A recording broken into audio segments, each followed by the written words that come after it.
নমস্কার বন্ধুরা, এমএস কুকিংয়ে সবাইকে স্বাগত জানিয়ে আজকে আমি রেসিপি শুরু করছি। আজকে বানাবো পটলের রেসিপি, তেল পটলের রেসিপি।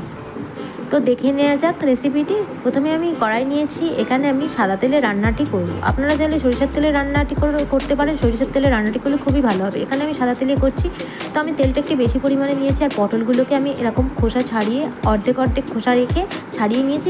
মাঝখান থেকে সামন পিছন থেকে দুভাগ করে নিয়েছি, হাফ হাফ করে। তো আমি এখানে হলুদ আর নুন দিয়ে ভালো করে ভেজে নেব। পটলটা ডুবো তেলের মধ্যে ভাজলে রেসিপিটা খুবই খেতে ভালো লাগে। তো আমি এখানে 250 গ্রাম পটল নিয়েছি, আর পটলটাকে আমি ভালো করে ভেজে নেব। তো এই রেসিপিটি বানালে গরম ভাতের সঙ্গে আর কিছুই লাগে না, এক পিস পটল দিয়ে সমস্ত ভাতটাই খাওয়া হয়ে যায়। আমি এখানে বানিয়ে দেখাচ্ছি। তো আমার পটলগুলো ভাজা হয়ে গেছে, পটলগুলো আমি এবার এক এক করে তুলে ফেলবো। তুলে ফেলার পরে যে তেলটা বাঁচবে তার মধ্যে দিয়ে দেব মিডিয়াম সাইজের পেঁয়াজের কুচি। আমি এখানে 2টো পেঁয়াজ নিয়েছি ছোট ছোট। আর আপনারা চাইলে এখানে পেঁয়াজটা পেস্ট করেও ব্যবহার করতে পারেন। পেস্ট করে ব্যবহার করলেও রান্নাটি খেতে খুব ভালোও লাগবে। তো আমি এখানে পেঁয়াজ কুচিয়ে নিয়েছি, আর টমেটো একটা ছোট্ট সাইজের নিয়েছি। তো আপনারা এখানে টমেটো পেঁয়াজটাকে পেস্ট করে রান্না করলে আরও ভালো হবে। তো পেঁয়াজ আর টমেটোটা ভালো করে ভাজা করে নেব। তার মধ্যে আমি দিয়ে দেবো 1 চা চামচ আদা বাটা আর 1 চা চামচ রসুন বাটা দিয়ে ভালো করে সব উপকরণগুলো মিশিয়ে নেব। তারপরে আমি এখানে দিয়ে দেব হলুদের গুঁড়ো 1 চামচ আর লঙ্কার গুঁড়ো 1 চামচ। আপনারা যেমন ঝাল খেতে পারেন অবশ্যই তেমনভাবে ঝালটা অ্যাড করবেন। এখানে আমি জিরে গুঁড়ো আর ধনে গুঁড়োও দিয়ে দিয়েছি, দিয়ে ভালো করে মশলাটা কষিয়ে নেব। আর এখানে দিয়ে দেব আমি পোস্ত বাটা। তো পোস্ত বাটাটা দিয়ে আমি মশলার সঙ্গে একটু জল দিয়ে ভালো করে মিশিয়ে নেব। মশলাটা ভালো করে কষিয়ে নেব। তো মশলার মধ্যে তেল ছাড়তেই শুরু করে দিয়েছে।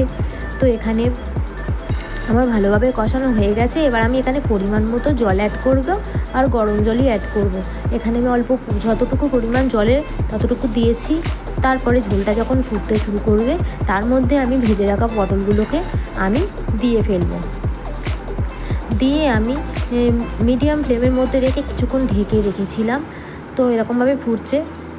তো ভিডিওটি ভালো লাগলে লাইক কমেন্ট শেয়ার করবেন, আর নতুন কোনো বন্ধু হয়ে থাকলে চ্যানেলটিকে সাবস্ক্রাইব করবেন।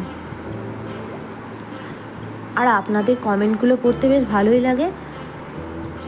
আর তো আমার এই রেসিপিটা মোটামুটি হয়ে এসেছে। আর আমি নামানোর আগে একটু গরম মশলা দিয়ে দেব, আর একটু স্বাদ মতো মিষ্টিও দিয়ে দেব, মানে চিনি দিয়ে দেব। রেসিপিটা কিন্তু দুর্দান্ত হয়েছিল, আর আপনারা অবশ্যই একবার না বানিয়ে থাকলে বানিয়ে দেখুন। তো একেবারে দেখতেই পাচ্ছেন কালারটাও যেমন সুন্দর এসেছে, আর খেতেও কিন্তু অসম্ভব সুন্দর হয়েছিল। তো গরম ভাতের সঙ্গে আর অন্য কোনো রেসিপি লাগবে না যদি এক পিস এরকম পটল থাকে। তো আমি এবার এটাকে নামিয়ে ফেলবো, আর গরম গরম ভাতের সঙ্গে সার্ভ করে দেব। আর আপনারা ভিডিওটি কে কোথা থেকে দেখছেন অবশ্যই জানাতে ভুলবেন না। আর রেসিপিটা কেমন হয়েছে অবশ্যই আমাকে কমেন্ট করে জানাবেন। আর ভিডিওটি ভালো লাগলে লাইক কমেন্ট শেয়ার করবেন। আর ভালো থাকবেন, সবাইকে ভালো রাখবেন।